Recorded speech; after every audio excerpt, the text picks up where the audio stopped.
ചരിത്രത്തിൽ ഇതാദ്യമായി ഈശ്വര ശക്തികൾക്ക് ജീവചൈതന്യം കൊടുക്കുന്ന ഏക സ്ഥലം. ലോകാ സമസ്താ സുഖിനോ ഭവന്തു. എല്ലാവർക്കും അറിയുന്ന കാര്യം തന്നെയാണ്. ഈ പൊയ്മുഖം അണിഞ്ഞ് മുന്നോട്ട് കൊണ്ടുപോകാൻ ആർക്കും കഴിയില്ല. എത്ര വർഷങ്ങളായാലും അത് അഴിഞ്ഞ് വീഴുക തന്നെ ചെയ്യും. മറ്റുള്ളവരെ അഴിച്ചു മാറ്റുന്നതിനേക്കാളും അവനവന് തന്നെ അറിയാം ഇത് ഞാൻ അണിഞ്ഞിരിക്കുന്നത് പൊയ്മുഖമായ കുപ്പായമാണെന്ന്. ഈ കുപ്പായത്തിനെ മറ്റുള്ളവർക്ക് അഴിച്ചു മാറ്റാനുള്ള ഇടവരുത്താതെ നാം തന്നെ അഴിച്ചു മാറ്റുന്നതാണ് ഏറ്റവും ഉചിതം. ഒരു കള്ളൻ അവനറിയാം താൻ ചെയ്യുന്നത് കള്ളത്തരമാണെന്ന്. ഈ കള്ളം മുന്നോട്ട് കൊണ്ടുപോയാൽ അത് അപകടവും ആപത്താണെന്നും അറിയാം. അറിഞ്ഞു വച്ചുകൊണ്ട് തന്നെയാണ് അത് ചെയ്യുന്നത്. അല്ലാതെ അയ്യോ ഇത് നല്ല കാര്യമാണ് ഞാൻ ചെയ്യുന്നതെന്നുള്ള ബോധത്തോടു കൂടിയല്ല ഒരു കള്ളം മോഷ്ടിക്കുന്നത്. അതുപോലെ ഈ പൊയ്മുഖം അണിഞ്ഞിരിക്കുന്നവർക്ക് നന്നായിട്ടറിയാം ഞാൻ അണിഞ്ഞിരിക്കുന്നത് പൊയ്മുഖമാണ്. അത് ഏത് നിമിഷവും അഴിഞ്ഞു പോകുമെന്നും അറിയാം, അഴിപ്പിക്കുമെന്നും അറിയാം. അപ്പം എന്തിനാണ് ഈ അറിഞ്ഞും കൊണ്ട്, അറിയാത്തൊരു കാര്യമല്ല, അറിഞ്ഞും കൊണ്ട് ഈ കാപട്യം നമ്മൾ വളർത്തിയെടുക്കുന്നത്? കുഞ്ഞു കുട്ടികൾക്ക് തന്നെ അറിയാം താൻ ചെയ്യുന്നത് ശരിയാണോ തെറ്റാണോ എന്ന്. പക്ഷെ അത് കൺഫേം ചെയ്ത് മുന്നോട്ട് കൊണ്ടുപോകാൻ അവർക്കറിയില്ല. അതിനാണ് മുതിർന്ന ആൾക്കാർ അവർക്ക് നന്മകൾ നേർന്നു കൊടുത്തുകൊണ്ട് നന്മയുടെ വഴിയിലേക്ക് അവരെ കൊണ്ടുപോകുന്നത്. അവിടെ നമുക്ക് പരാജയം സംഭവിച്ചാൽ ഈ കുഞ്ഞ് ഒരു ആപത്തായി, ഒരു വിപത്തായി മാറും. അതിനുള്ള ഇടം നമ്മൾ തന്നെയാണ് വളർത്തിയെടുക്കുന്നത്. ഏതൊരു രക്ഷകർത്താവിനും അറിയാം തൻ്റെ കുഞ്ഞിന് ശരിയുണ്ട്, തൻ്റെ കുഞ്ഞിൻ്റെ കയ്യിൽ തെറ്റുണ്ട്, ഇത് തെറ്റാണ് ഇത് ശരിയാണെന്നുള്ള ബോധം എല്ലാ മനുഷ്യർക്കും ഉണ്ടാകും.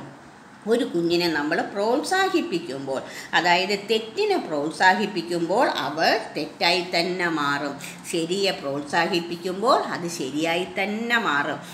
വളർന്നു വരുന്നതിനനുസരിച്ച് കുഞ്ഞുങ്ങൾക്ക് മാറ്റവും വരും. അതുപോലെ തന്നെ ശരിയും തെറ്റും അവരുടെ ഉള്ളിൽ ഉറയ്ക്കുകയും ചെയ്യും. നമ്മുടെ പൊയ്മുഖം നാം തന്നെ എടുത്ത് കളയണം. അതിനു മുമ്പ് ഇത് പൊയ്മുഖമാണെന്ന് അറിഞ്ഞു വെച്ചും കൊണ്ട് എടുത്ത് അണിയാതിരിക്കാൻ ശ്രമിക്കണം. നമ്മുടെ ഉള്ളിലെ ഈ ചട്ട പിന്നെ ഇരുമ്പിനേക്കാളും ഭയങ്കര ശക്തമായ ചട്ടയായി കവചമായി മാറും.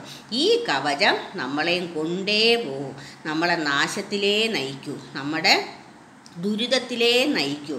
അസൂയ എന്ന ചട്ടയായാലും കുശുമ്പെന്ന ചട്ടയായാലും വേണ്ടാത്ത പല കാര്യങ്ങളുടെ ചട്ടയായാലും അത് നമ്മൾ അണിഞ്ഞാൽ അത് എന്നെങ്കിലും കാലം അത് വലിച്ച് കീറി എറിഞ്ഞിരിക്കും.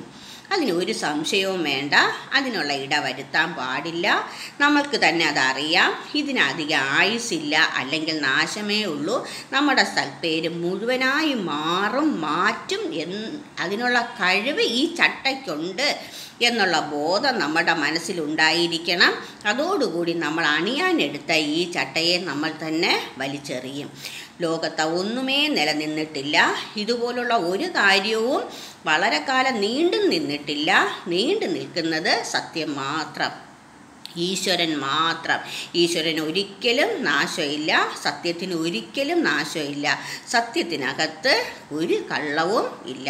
അതേ പക്ഷം കള്ളത്തിനകത്ത് പല പല സത്യങ്ങൾ കാണും. ഏത് സത്യവും നമുക്ക് മറച്ചു പിടിക്കാൻ അധിക കാലം കഴിയില്ല, അധിക ദൂരവും കഴിയില്ല. നമുക്ക് ഏറ്റവും പ്രധാനപ്പെട്ടത് സത്യം തന്നെയാണ്. ഈ സത്യത്തിനെ മുറുകെ പിടിക്കുക. ഈ സത്യം തന്നെയാണ് ഈശ്വരൻ. ഈ ഈശ്വരൻ നമ്മളെ ഏത് രീതിയിലും നന്നായിട്ട് നയിക്കാനുള്ള ത്രാണിയുള്ള, കഴിവുള്ള, പവറുള്ള ഒന്ന് തന്നെയാണ് ഈശ്വരൻ. അതുകൊണ്ട് തന്നെയാണ് ഈ പ്രപഞ്ചം ഇന്നും നിലനിൽക്കുന്നത്. ഈശ്വരനെ മറന്ന് ജീവിക്കുന്ന ഒരാൾക്കും മുന്നോട്ട് പോകാൻ പറ്റില്ല. ഈശ്വരനെ പറ്റിച്ച് ജീവിക്കുന്ന ഒരാൾക്കും മുന്നോട്ട് പോകാൻ കഴിയില്ല.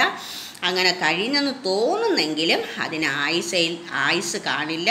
നീർക്കുമിളകളുടെ ആയുസ് മാത്രമേ അതിനകത്തുണ്ടാകുകയുള്ളൂ.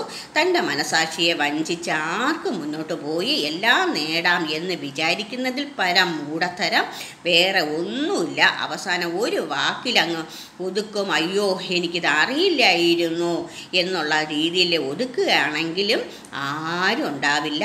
അവനവൻ തന്നെ അനുഭവിച്ച് തീർക്കണം. കർമ്മഫലം എന്ന് പറയുന്നത് ഇതെല്ലാം തന്നെയാണ്. അറിഞ്ഞു ചെയ്തുകൊണ്ടിരിക്കുന്ന തെറ്റുകളുടെ കൂമ്പാരമാണ് കർമ്മഫലം. ഈ കർമ്മഫലം മാറ്റാൻ ആരാലും കഴിയില്ല, ഈശ്വരന് മാത്രമേ കഴിയുള്ളൂ. ഈശ്വരന് കഴിയും.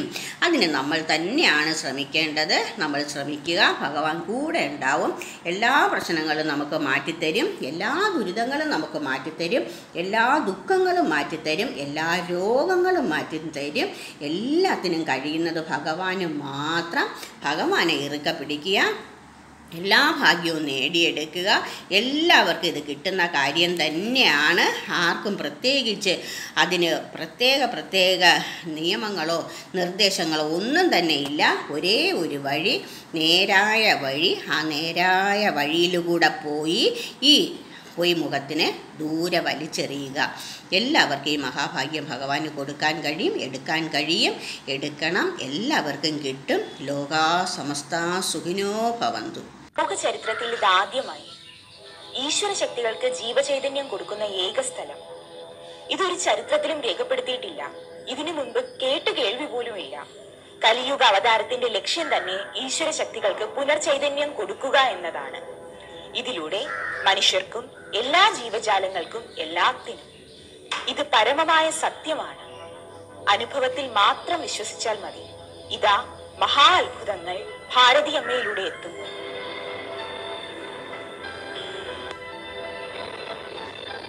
ജാതിമത ഭേദങ്ങൾ ഒന്നും തന്നെ ഇല്ല.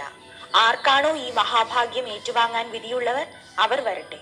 അനുഭവത്തിലൂടെ അവനവന്റെ മനസ്സിലെ കറകൾ ഇല്ലാതാക്കി ഭഗവാനിൽ അർപ്പിച്ച് ഈ മഹാഭാഗ്യം ഏറ്റുവാങ്ങുക. ഈ സത്യം അനുഭവിച്ചറിയുക.